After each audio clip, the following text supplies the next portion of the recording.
Hi friends, first of all ரொம்ப நன்றி நம்ம சேனலை சப்போர்ட் பண்ணுற ஒவ்வொரு நண்பர்களுக்கும். நாளைய மார்க்கெட்டுக்கான ஒரு சின்ன வியூவை பார்த்துடலாம். ஸோ ஃபஸ்ட்டு இன்றைக்கி மார்க்கெட் எப்படி இருந்தது அப்படின்னா, இன்றைக்கும் ஒரு கேப் அப் தான். ஸோ ஆல்மோஸ்ட் வந்து பார்த்திங்கன்னா ஒரு 60-70 பாயிண்ட் வந்து கேப் அப்பில் தான் மார்க்கெட் ஓப்பன் ஆச்சு. அதுக்கப்புறம் மார்க்கெட் எங்கேயுமே வந்து துளியும் கூட ஒரு டவுன் சைட் பக்கம் பார்க்காம மார்க்கெட் ஒரு ஒன் சைடு ரேலி தான். ஒரு 12:30 மணிக்கு மேலே அதோடைய விஷயம் வேறு மாதிரி இருந்தது அப்படின்றது தான் சொல்லணும். ஆல்மோஸ்ட் வந்து பார்த்திங்கன்னா ஒரு 250 பாயிண்ட் நியராக வந்து மார்க்கெட் வந்து போயிருக்கு அப்படின்றது தான் சொல்லி ஆகணும். டெஸ்பைட் இன்றைக்கி வந்து சென்செக்ஸோட எக்ஸ்பைரி அப்படின்னா கூட மார்க்கெட் இன்ட்ராடேலே வந்து பார்த்திங்கன்னா ஒரு 650 பாயிண்ட் வந்து, அதாவது இந்த மூவிங்கில் சொல்கிறேன். ஸோ ஒரு 650-700 பாயிண்ட் வந்து பார்த்திங்கன்னா மூவிங்கில் இன்றைக்கி வந்து ட்ரைவ் ஆச்சு. ரொம்ப நாள் கழித்து எக்ஸ்பைரி வந்து இந்த மாதிரி ஒரு கஷ்டம் கொடுத்துருக்கோம். ஓகேங்களா? ஸோ 83,000 கிட்ட வந்து மார்க்கெட் ரொம்ப நேரம் இருந்தது. சரி, ஓகே, 83லேருந்து 83,200க்குள்ளே மார்க்கெட் முடியும் அப்படின்ற மாதிரி தான் இருந்தது. அது 300 போச்சு, 400 போச்சு, 500, 600 வரைக்குமே போயிருந்தது. ஸோ எல்லா ஸ்ட்ரைக்லேயும் கால் ஆப்ஷன் வந்து பார்த்திங்கன்னா மாற்றி புக் பண்ணி வெளியே போகிற மாதிரி தான் இருந்துகிட்டு இருந்தது. ஸோ அதனால தான் இன்றைக்கி இந்தியா விக்ஸ் பார்த்திங்கன்னா மார்க்கெட் ஏறியும் இந்தியா விக்ஸ் ஒரு 4-5% வந்து பார்த்திங்கன்னா க்ரீன்லேயே இருந்தது மதியானத்துக்கு மேலே. அதுக்கான காரணம் என்ன அப்படின்னா, ஒன் சைடு, அதுவும் வந்து கால் சைடில் ஃபியர் வந்து மார்க்கெட் வந்து வச்சுருந்தது. அதுதான் அதோட அர்த்தம். இன்னும் கூட ஷார்ட் கவர் நடக்கும் அப்படின்றது தான். ஏன்னா இன்றைக்கி ஈவினிங் வந்து இன்ஃபோசிஸ், விப்ரோ, ஸோ நிறைய ஐடி கம்பெனியோட ரிசல்ட் வந்து இன்றைக்கி குறிச்சிருக்கிறாங்க. ஸோ அதனாலே என்னமோ தெரியல, காலையிலேருந்து இன்றைக்கி வந்து ஒரு லார்ஜ் கேப்பில் ஒரு செல்லிங் செக்டார் எது அப்படின்னா அது ஐடி தான். ஸோ எல்லாமே ரெட்டில் தான் இருந்தது. பட் பெரிய அளவு இல்லை அப்படின்னா கூட இந்தளவு வந்து ஒரு பாசிட்டிவாக மார்க்கெட் போகும்போது சப்போர்ட் பண்ணாத ஒரு செக்டாராக வந்து கம்ப்ளீட்டாக இருந்திருக்கு அப்படின்றது தான். ஸோ அதனால தான் ஃபர்தர் ஷார்ட் கவர் வந்து இந்த மாதிரி ஒரு ஐடி செக்டார்லேருந்து இருக்கும் அப்படின்றது தான் தோணிகிட்டு இருக்குது. அப்படி இருக்கும் பட்சத்தில் நாளைக்கு நமக்கு இன்னும் சர்ப்ரைஸ் கொடுக்குற விதமாக இந்த ஒரு ஹையையும் மார்க்கெட் வந்து ப்ரீச் பண்ணி போகிறதுக்கான வாய்ப்பு இருக்குது. இந்த வாரம் ஏர்லி எக்ஸ்பைரி உண்டு நிஃப்டிக்கு. ஸோ செவ்வாய்க்கிழமை இல்லை, ஆக்சுவலாக செவ்வாய் புதன் லீவ் 2 நாள் மார்க்கெட்டு. ஸோ மண்டே வந்து பார்த்திங்கன்னா நிஃப்டியோட எக்ஸ்பைரி இருக்குது. அந்த செவ்வாய் புதன் ஒரு நாள் கண்டிப்பாக மோர் ட்ரேடிங் இருக்கும். So I'm not sure the date, confirmation தெரியல. ஸோ இந்த ஒரு ஏர்லி எக்ஸ்பைரினால கண்டிப்பாக $184 இருக்கிற நிஃப்டி எக்ஸ்பைரி வேகமாக நாளைக்கு வந்து ப்ரீமியம் ட்ராப் ஆகலாம். கொஞ்சம் உஷாராக இருங்க. சென்செக்ஸ்க்கு வந்து ஒரு 814 பாயிண்ட் வச்சுருக்கு. இது கம்ப்ளீட்டாக வந்து பார்த்திங்கன்னா அடுத்த வியாழக்கிழமை அப்படின்றதுனால இது ஒன்றும் பிரச்சனை இருக்காது. பட் சென்ஸ் வந்து வால்டைலாக இருக்கும் அப்படின்றது தான். எனக்கு தெரிஞ்ச மார்க்கெட் இன்னும் கூட இன்றைக்கெலாம் காலில் நல்ல அன்வைண்டிங் வந்து இருந்தது. இந்தியா விக்ஸும் இன்றைக்கி ஒரு 3-4% வந்து ஏறி தான் இருந்தது அப்படின்றதுனால ஸோ இன்னுமும் நம்ம மார்க்கெட்டில் ஃபியர் வந்து இருக்க தான் செய்யுது. அதாவது வந்து பார்த்திங்கன்னா இந்த கால் சைட் ஃபியர் சொல்கிறேன். அண்ட் இன்றைக்கி மார்க்கெட் மூலிமா 112 ஸ்டாக் லாங் சைடும், 72 ஸ்டாக் வந்து ஷார்ட் சைடும், 23 ஸ்டாக் வந்து ஷார்ட் கவரிங்கும் இருக்குது அப்படின்ற மாதிரி பார்த்தோம். ஸோ கண்டிப்பாக லாங்கோட கை தான் ஓங்கி இருக்குது. ஓகேங்களா? புதுசாக லாங் அடிஷ்னலாக வந்திருக்கு. கொஞ்சம் வந்து ஸ்மால் கேப்பில் 1-2 ஸ்டாக்கு, எஸ்பெஷலி ஃபார்மசூட்டிக்கல் ஸ்டாக்ஸ் வந்து பார்த்திங்கன்னா இன்றைக்கி ஃபுல்லாக வந்து ஒரு செல்லிங்கில் தான் இருந்தது. என்னன்னே தெரில, எதுவுமே வந்து க்ரீனில் பார்க்கவே இல்லை. ஸோ அது எல்லாமே வந்து கொஞ்சம் ரெட்டில் தான் இருந்தது. ஸோ ஒரு சில ஸ்டாக்ஸ் வந்து கான்ட்ராரியாக இன்றைக்கி செல்லிங்கில் இருந்ததும் பார்க்க முடியுது. நெக்ஸ்ட் எக்ஸ்பைரி நிஃப்டி தான். So Monday. ஸோ அதனால் 25,600 அட் த மணி வச்சுருக்கு. ஒரு 184 பாயிண்ட்டு மேலே கீழே ஒரு 200 பாயிண்ட்டுக்கான கேம் இருக்கலாம்.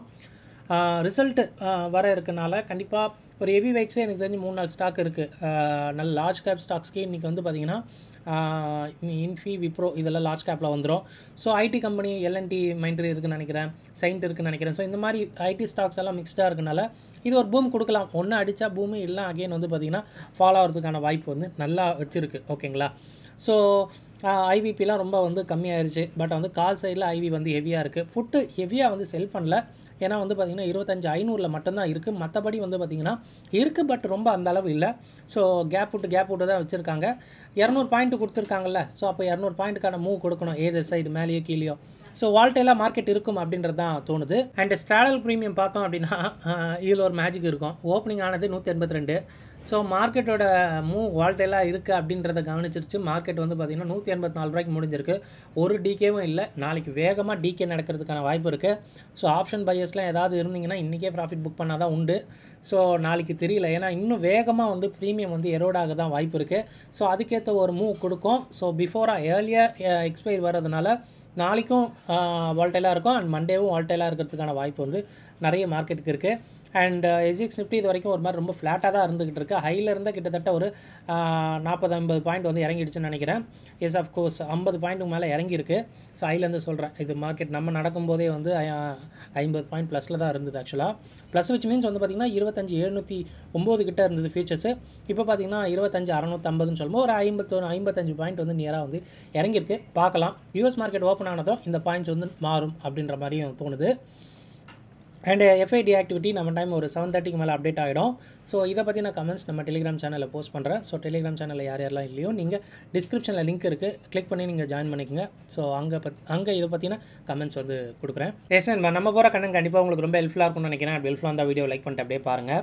ஸோ செக்லிஸ்ட்டில் மொதல் விஷயம், இன்றைக்கி இந்தியாவுக்கு ஒரு 3.25% வந்து பார்த்திங்கன்னா ஏறி தான் இருக்குது. ஸோ கண்டிப்பாக இது வந்து மார்க்கெட் ஏறி இருக்குது, இந்தியா வெக்ஸ் ஏறி இருக்குது அப்படின்னா ஒரு சைடு மார்க்கெட் வந்து தொடர்ந்து எனக்கு தெரிஞ்சு 14th அன்னைக்கு முந்தா நேற்று மார்க்கெட்டோட லோ 25,040 இன்றைக்கி மார்க்கெட்டோட ஹை 25,623 நினைக்கிறேன். ஆல்மோஸ்ட் வந்து பார்த்திங்கன்னா ஒரு 590 பாயிண்ட் வந்து சூப்பரான ஒரு ரேலி மார்க்கெட் வச்சிருக்கு அப்படின்றது தான் சொல்லி ஆகணும். நிஃப்டியோடைய ஸ்டேட்டஸ். ஸோ அதனால் என்ன நடந்திருக்கு, டெய்லி ஒரு 200 பாயிண்ட் மார்க்கெட் ஏறினதுனால கால் சைடில் கம்ப்ளீட்டாக வந்து பார்த்திங்கன்னா பொசிஷன் திருப்புற விதமாக தான் இருக்குது. ஸோ இந்த பயம் வந்து பார்த்திங்கன்னா கண்டிப்பாக கால் சைடில், அதாவது கால் செல்லர்ஸோடைய ஃபியராக தான் இதை வந்து நான் பார்க்குறேன். நிஃப்டியோட ஸ்டாடல் 184, சென்செக்ஸ்க்கு வந்து பார்த்திங்கன்னா 814 அண்ட் ஸ்கியூ வந்து ஒரு ஃப்ளாட் டு அப்சைட் மாதிரி தாங்க தெரியுது. ஸோ இந்த மாதிரி இந்தியா வெக்ஸ் வந்து ஏறி பார்த்துருக்கீங்களா அப்படின்னு கேட்டிங்கன்னா எஸ் ஆஃப்கோர்ஸ் 2022, 23 அதாவது 23லேருந்து 24 நினைக்கிறேன். இந்த பாயிண்ட் டைமில் மார்க்கெட் 18,000லேருந்து வேகமாக 21,000 மார்க்கெட் வந்தது. ஸோ இது ஒரு ரொம்ப ஷார்ட் ஃபேன் ஆஃப் டைமில் நவம்பர், டிசம்பர், ஜனவரிக்குள்ளேயே மார்க்கெட் வந்து ஏறிடுச்சு. இந்த 3,500 பாயிண்ட் நிஃப்டி, நான் இந்த பாயிண்ட் சொல்கிறது தெரியும் நினைக்கிறேன். அப்போ ஃபுல்லாகவே வந்து பார்த்திங்கன்னா மார்க்கெட் ஒன் சைடு ரேலி தான். ஸோ கால் சைடு ஹெவியாக வந்து பார்த்திங்கன்னா ஒரு ஷார்ட் கவர் இருந்தது. ஸோ அதே மாதிரி வந்து பார்த்திங்கன்னா ஃபியர் வந்து லைட்டாக இப்போ மார்க்கெட் வந்து இருக்குது அப்படின்றது மட்டும் சொல்கிறேன். அண்ட் டெக்னிக்கல்ஸாக லாஸ்ட் 2 டேஸோட ஐஎன் லோஸை மார்க் பண்ணிக்கங்க. அதை மார்க்கெட் ப்ரீச் பண்ணும்போது ஒன் சைடு வந்து மார்க்கெட் வந்து ட்ரெண்ட் ஆகலாம். அண்ட் பிபி டைனமிக்கோடைய ரெசிஸ்டன்ஸ் அண்ட் சப்போர்ட்ஸ் கூட தாராளமாக நீங்கள் வந்து ட்ரேடிங்க்கு யூஸ் பண்ணிக்கலாம். அண்ட் டேட்டா ஃபார் ஆப்ஷன் ட்ரேடர்ஸில் ஃபியூச்சர்ஸ் விஷயம் பார்க்கும்போது மார்க்கெட் இன்றைக்கி எல்லாமே வந்து ரொம்ப அருமையாக பர்ஃபார்ம் பண்ணியிருக்கு. நிஃப்டி 1% ஏறி இருக்குது, 4 லட்சம் கான்ட்ராக்ட் இன்க்ரீஸ் ஆகிருக்கு. ஸோ லார்ஜ் கேப் ஸ்டாக்ஸ் இன்றைக்கி ரொம்ப ஹெவியாக வந்து சப்போர்ட் பண்ணுச்சு. அதுக்கான காரணம் ஆக்சிஸ் பேங்க்கு ஏறின விஷயமா இருக்கட்டும், ரிலையன்ஸ் நல்லபடியாக சூப்பராக ஏறி இருக்குது.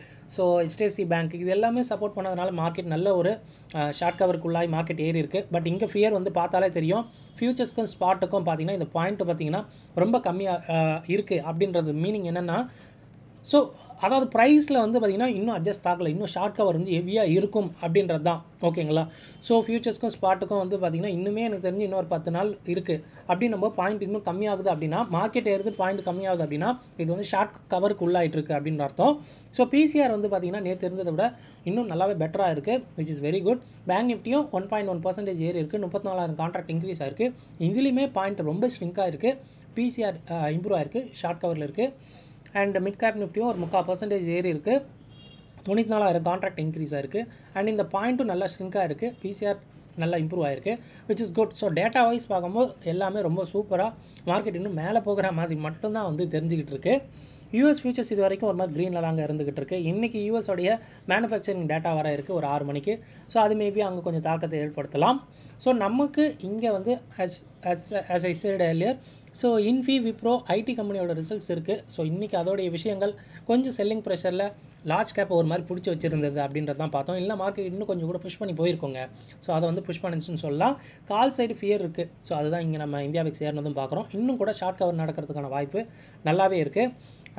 டோட்டலாக வந்து பார்த்திங்கன்னா விக்ஸை பார்க்கும்போது ஓகே பயம் பெருசாக இல்லை, பட் கால் சைடு பயம் அப்படின்றது மட்டும்தான் இங்கே நம்ம பார்க்குறோம். ப்ரீமியம் பார்க்கும்போது ஒரு கன்சாலிடேட்டாக இருக்க வாய்ப்பு இருக்குது. ஏன்னா 200 பாயிண்ட் இருக்கனால அதுக்குள்ளே மார்க்கெட் ட்ரேட் ஆகும்போது விச் இஸ் கன்சாலிடேட் தான். அண்ட் ஸ்கியூ பார்க்கும்போது ஒரு ஃப்ளாட் டு அப்சைட் மாதிரியும், அண்ட் ஃபியூச்சர்ஸும் பிசிஆரும் பார்க்கும்போது அப்சல்யூட்டாக ஒரு லாங் இருக்கிற மாதிரியும் தான் தெரியுதுங்க. ஸோ செக் பண்ணுங்கள், இதெல்லாம் ஆல்ரெடி அவைலபிளாக இருக்கிற விஷயம் தான். நீங்கள் உங்கள் ஓன் அனாலிசிஸ்க்கு அப்புறம் உங்கள் ட்ரேட் எடுங்க. இந்த வீடியோ பார்த்ததுக்கு ரொம்ப நன்றி. தேங்க்யூ. ஜெய் ஹிந்த்.